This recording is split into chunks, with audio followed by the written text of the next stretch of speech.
जय श्री कृष्णा दोस्तों। The incredible vlogger and explorer channel पर आपका स्वागत है। दोस्तों, मैं आपको हर व्रत हर त्यौहार की कथा का श्रवण कराती हूँ और आपके लिए जो भी मुझे ज्ञात है मैं वो सब आपको बताती हूँ। तो दोस्तों, आप मेरे चैनल पर इसी तरह जुड़े रहें।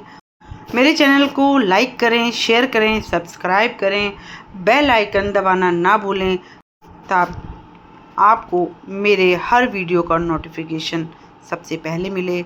और मेरे जितने भी आप वीडियो हैं पीछे जाकर देख सकते हैं, जिनमें मैंने अलग अलग तरह की कथाओं का श्रवण कराया है। दोस्तों, आज मैं आपको मोहिनी काशी के बारे में बताने जा रही हूँ। मोहिनी काशी क्या है, इसका व्रत कैसे किया जाता है, इसका क्या महत्व है और इसकी क्या कथा है। तो दोस्तों, आप बड़े ध्यान से और बड़ी श्रद्धा से आप इस कहानी का और इसके महत्व का श्रवण करें। मोहिनी काशी का व्रत बैसाख सुदी एकादशी को मनाया जाता है।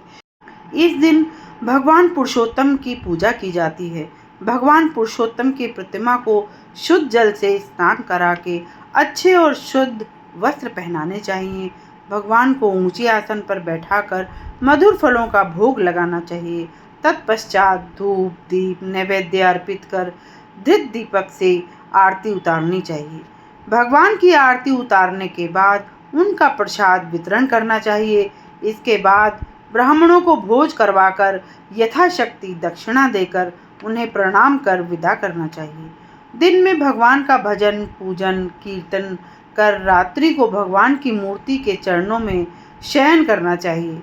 जो धर्मात्मा पुरुष नियम निष्ठा और भक्ति पूर्वक मोहिनी काशी का व्रत करते हैं, वे इस सब प्रकार के पापों से मुक्त होकर नश्वर शरीर त्यागने के बाद स्वर्गलोक को प्राप्त करते हैं। गुरु पत्नी के साथ भोग करने का जो पातक लगता है, वह पातक मोहिनी काशी का निष्ठापूर्वक व्रत करने से निवारित हो जाता है।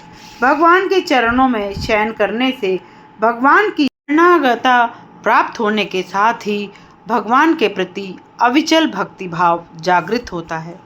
तो दोस्तों, इस तरह आप मोहिनी काशी के व्रत की पूजा करें और उसका महत्व इस प्रकार आप जानें। अब मैं आपको कथा का श्रवण कराती हूँ, आप ध्यानपूर्वक और श्रद्धापूर्वक सुने। प्राचीन काल में व्यासरा गांव में एक ब्राह्मण रहता था। उसका एक पुत्र था। ब्राह्मण ने एक दिन विचार किया कि विद्या धन योग्य आयु होने पर इसे काशी में गुरुजी के पास ले जाकर विद्याभ्यास के लिए प्रस्तुत कर दूंगा। 3 वर्ष के बाद वह ब्राह्मण अपने पुत्र को लेकर काशी जी जा पहुंचा। काशी जी पहुंचकर वह ब्राह्मण अपने कुल गुरु के घर पहुंचा और घर पहुंचकर उसने श्रद्धा सहित अपने गुरु को साष्टांग प्रणाम किया। दंडवत के बाद गुरुजी ने कुशल समाचार पूछे और आने का अभिप्राय पूछा। इस पर ब्राह्मण ने विनम्र वाणी में निवेदन किया, हे गुरुदेव, मेरा यह पुत्र चंद्रपाल विद्या अध्ययन के योग्य आयु का हो गया है। इसे विद्या अध्ययन के लिए आपकी सेवा में लाया हूँ। अब यह आपकी शरण में आ गया है, कृपया इसे शिक्षा दीजिए।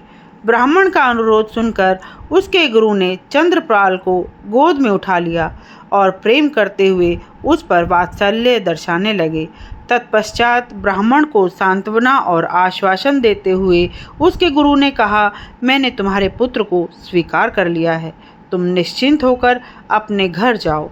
मैं इसे शास्त्रों और वेदों का ज्ञान कराकर विद्वान बनाऊंगा।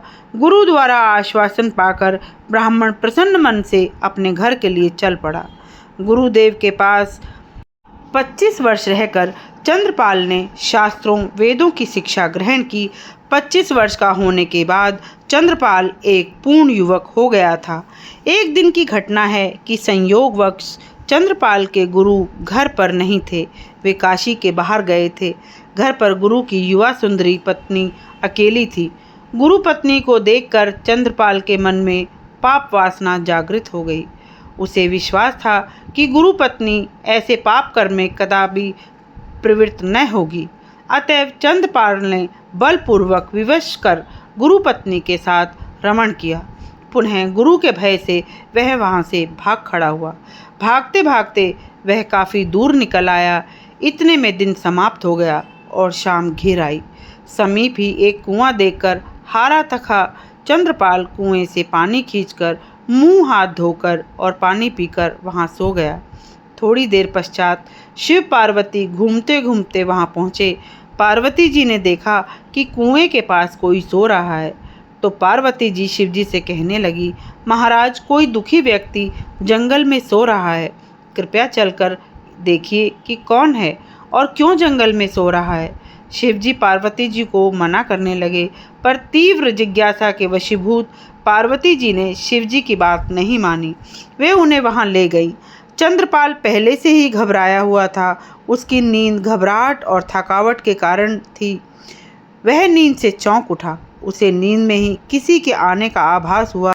वह सोए हुए ही चौंक कर बिना देखे ही शिव जी के चरणों पर गिर पड़ा और बोला, क्षमा करो कहकर रोने लगा। वह समझा कि उसके गुरु ने उसे पकड़ लिया है। उसे रोता देखकर भगवान शंकर ने उनसे कहा कि तुमने क्या अनुचित कार्य किया है जो इतने भयभीत हो रहे हो। अभय होकर सत्य सत्य कहो, मैं शंकर हूँ। भगवान की वाणी से आश्वस्त होकर चंद्रपाल ने अपनी संपूर्ण पाप कथा भगवान को कह सुनाई। उसकी स्पष्टवादिता और पश्चाताप भावना देखकर भगवान शंकर दया द्रवित हो उठे। वे बोले, तुम वैशाख सुदी पक्ष की मोहिनी एकादशी का व्रत करना। उस दिन व्रत रखकर भक्ति भाव से भगवान पुरुषोत्तम की पूजा करना। तुम्हारे पाप का यही एकमात्र प्रायश्चित है। भगवान द्वारा इतना जान लेने के बाद जब मोहिनी एकादशी का व्रत आया, तब चंद्रपाल ने पूर्ण विधिवत रूप से व्रत उपवास किया। इस व्रत के प्रभाव से उसके संपूर्ण पापों का नाश हो गया। मृत्यु के बाद चंद्रपाल को स्वर्ग की प्राप्ति हुई। हे मोहिनी एकादशी माता, जैसे आपने चंद्रपाल का उद्धार किया, वैसे ही सबका उद्धार करना। अपने निष्काम भक्तों को प्रभु भक्ति और धर्म प्रेम में रखना। तो दोस्तों, यह मोहिनी एकादशी की कथा थी। इस कथा के श्रवण करने से आपके सभी पाप नष्ट हो जाएंगे। भगवान विष्णु आपके सभी मनोकामनाओं को पूर्ण करें, इस तरह की प्रार्थना मैं भगवान विष्णु से करती हूँ। और आप सभी इसी तरह मेरे साथ जुड़े रहकर इन कथाओं का श्रवण कर अपने और अपने दोस्तों को जो भी इस तरह की कथाओं का श्रवण करना चाहते हैं, उनको आप ये कहानी ज़रूर शेयर करें और आप इसी तरह भगवान की भक्ति में लीन रहें। प्रभु आपकी सभी मनोकामनाओं को पूर्ण करें। जय माधव। ओम भगवते वासुदेवाय नमः। ओम भगवते वासुदेवाय नमः। ओम भगवते वासुदेवाय नमः। जय श्री कृष्ण। दोस्तों, भगवान आपकी सभी मनोकामनाएं पूर्ण करें।